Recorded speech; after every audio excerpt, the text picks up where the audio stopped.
laboratoire de confinement biologique P3 a été remis officiellement ce vendredi le 8 novembre 2024 à l'INSP à mairie de Bujumbura.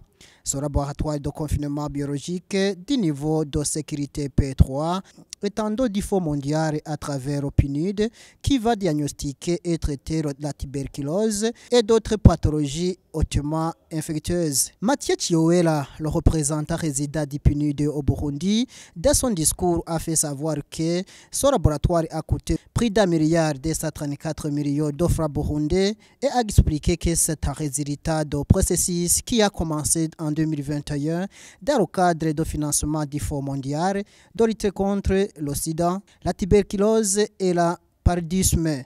Les résultats importants qui nous réunissent ce jour, comme l'a si bien dit le directeur général de l'INSP, un jour historique pour son institut, est le fruit du travail des équipes techniques de l'Institut national de la santé publique, de la direction de laboratoire de biologie médicale, du programme national intégré de lutte contre la tuberculose et celle du PNUD. Je voudrais leur adresser mes vives félicitations pour les efforts sans lesquels ce laboratoire modulaire de niveau de sécurité P3 n'aurait pas vu le jour. Pour la conduite de ce projet, le PNUD a mobilisé une équipe d'experts constituée de professionnels de son bureau pays à Burundi, de la centrale d'achat du siège à Copenhague, ainsi que des consultants spécialisés en biologie moléculaire. Les travaux réalisés par cette équipe, en parfaite collaboration avec les partenaires du ministère de la Santé, à savoir INSP, DLBM, PNILT, ont permis l'acquisition et l'installation du laboratoire de niveau P3 entièrement équipé et dont nous procédons ce jour à la remise officielle à l'INSP. Je tiens à saluer ces partenariats et cette approche synergique. Cet important investissement a coûté 1 184 000 $ américains, soit environ 3 234 965 263 francs burundais. Il contribuera à améliorer de façon significative les capacités du pays dans le diagnostic de la tuberculose. Avec ce laboratoire de confinement biologique de niveau P3, l'INSP améliore considérablement son plateau technique et renforce son statut de maillon essentiel dans les sanitaires du Burundi. Ce laboratoire, composé de plus d'une centaine d'équipements, dont entre autres autoclaves, hôtes de sécurité, centrifugeuses, amplificateurs, extracteurs, microbacterial growth indicator tube, MGIT en culture, de culture en milieu liquide, etc. Et pour assurer son autonomie en électricité, le laboratoire est doté d'un système backup solaire. Le fonctionnement de ce laboratoire permettra notamment l'amélioration des capacités de diagnostic de la tuberculose, l'identification de pharmacorésistances, la manipulation de germes hautement infectieux dans un environnement sécurisé, la recherche dans le domaine de la biologie moléculaire, la formation du personnel de santé et des étudiants. L'utilisation de ce laboratoire améliorera la qualité des soins aux patients tout en répondant aux normes de biosécurité pour la manipulation à haut risque de contamination. J'encourage donc les responsables de l'INSP à s'assurer du bon fonctionnement de ces équipements et en faire bon usage au bénéfice des populations. Mathieu Chiowera a également souligné que ce dos s'inscrit dans un processus de renforcement du système de la santé et le bien-être et concrétiser le renforcement du partenariat entre le Burundi et ses partenaires. L'acquisition de ce laboratoire de biologie moléculaire s'inscrit dans un processus global de renforcement du système de santé au Burundi et dans le cadre des efforts du gouvernement pour l'atteinte de l'objectif de développement durable numéro 3, bonne santé et bien-être.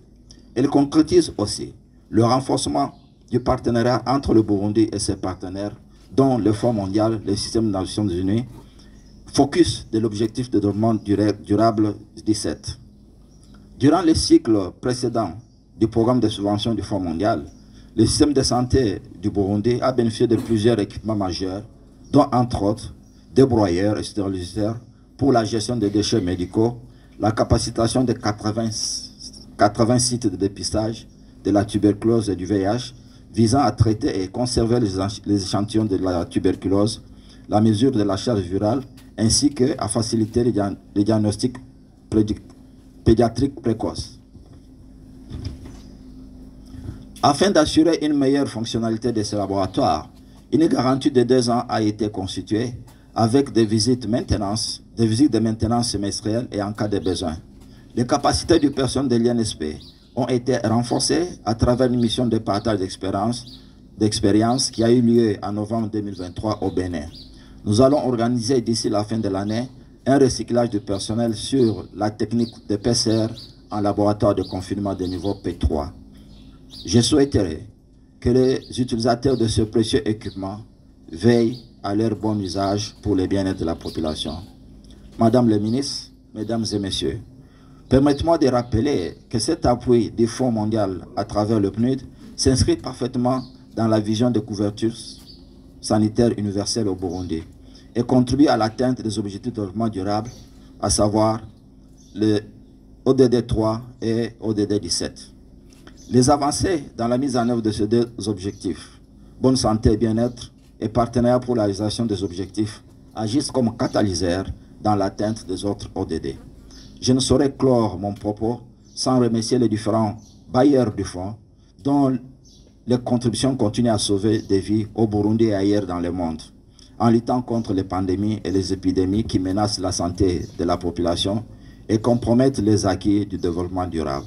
Enfin, j'exprime ma gratitude au ministère de la Santé publique de lutte contre le sida pour sa collaboration exemplaire dans la mise en œuvre des différentes subventions du Fonds mondial, dont le PNUD est récipiendaire principal. Dans son allocution, le ministre de la Santé publique et de lutte contre le sida, Ridwine Baradahana, a remercié le Fonds mondial à son dos dans le laboratoire de confinement biologique du niveau de sécurité P3. Elle a aussi indiqué que ce laboratoire va permettre au Burundi à diagnostiquer et mener des recherches approfondies de la tuberculose et d'autres pathologies hautement infectieuses.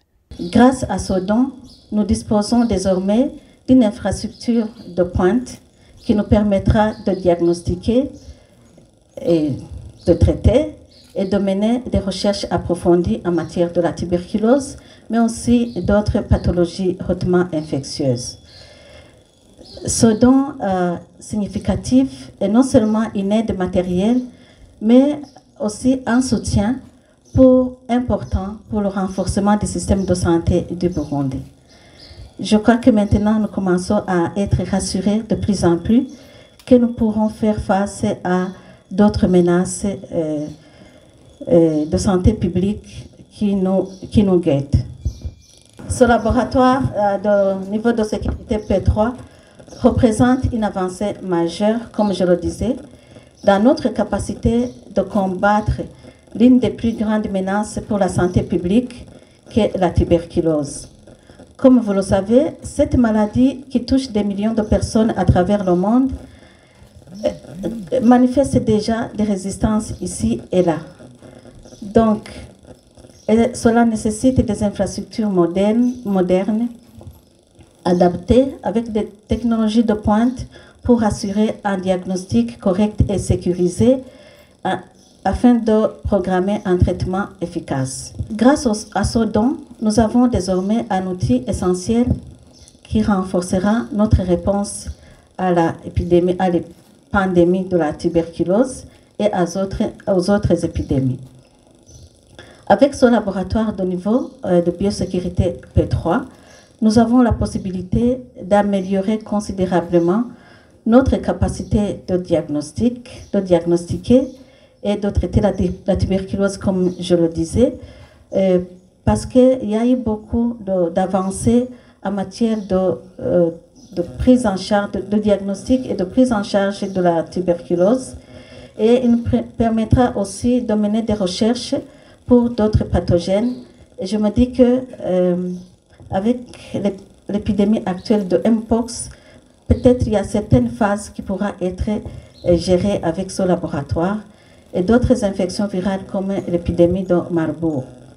Ce laboratoire nous permettra de travailler dans un environnement sécurisé, comme je le disais, et il va garantir la sécurité pour notre personnel. Donc, fini la peur d'être contaminé avec la manipulation des mycobactériums multirésistants. Et c'est aussi une garantie pour nos patients, tout en rendant inactifs les agents pathogènes qui sont en danger pour la santé publique. Nous avons vu le mécanisme d'inactivation de ces pathogènes et nous sommes rassurés que les problèmes seront minimisés, les problèmes de contamination seront minimisés avec ce laboratoire. Lidwine Baradahana a précisé également que ce laboratoire ne sera pas seulement un espace de recherche, mais aussi un centre de formation pour les professionnels de la santé, afin de renforcer le système de la santé. Nous mettons en place des programmes de formation ou de stage afin d'assurer que le personnel soit pleinement préparé à utiliser des technologies avancées. En investissant dans le développement des compétences de notre personnel, nous renforcerons, comme je disais, notre système de santé et nous garantissons la pérennité de nos efforts. Je tiens à souligner que le Fonds mondial est resté aux côtés du Burundi pendant tous les moments difficiles que le pays a traversés depuis que le Fonds mondial a commencé au Burundi. Ensemble, nous avons la capacité de transformer les défis en des opportunités, de renforcer notre système de santé et de bâtir un avenir plus sain pour tous. Le délégué du Fonds mondial a expliqué que Sodo, des laboratoires de confinement biologique du niveau de sécurité P3 au Burundi, souligne l'engagement du Fonds mondial pour renforcer le système de la santé et que c'est la réponse aux épidémies. La situation, on la connaît tous, elle est difficile en ce moment sur le plan des épidémies. Et donc c'est vraiment un signe fort ce jour qui va souligner l'engagement du Fonds mondial et de ses partenaires, et notamment bien sûr de ses bailleurs, pour renforcer les systèmes de santé et de la réponse aux épidémies. Cet investissement de presque 1,2 million de dollars, comme l'a souligné monsieur le représentant résident du PNUD, vient donc essentiellement du programme tuberculose, de la subvention tuberculose, et aussi un petit volet qui a été financé par le volet qu'on appelle donc Covid-19. Cela montre parfaitement comment le Fonds mondial essaye de joindre en fait les investissements dits maladies, que certains qualifiaient à l'époque de verticaux, pour aider en réalité à la réponse aux autres épidémies. Ceci est un exemple vraiment frappant.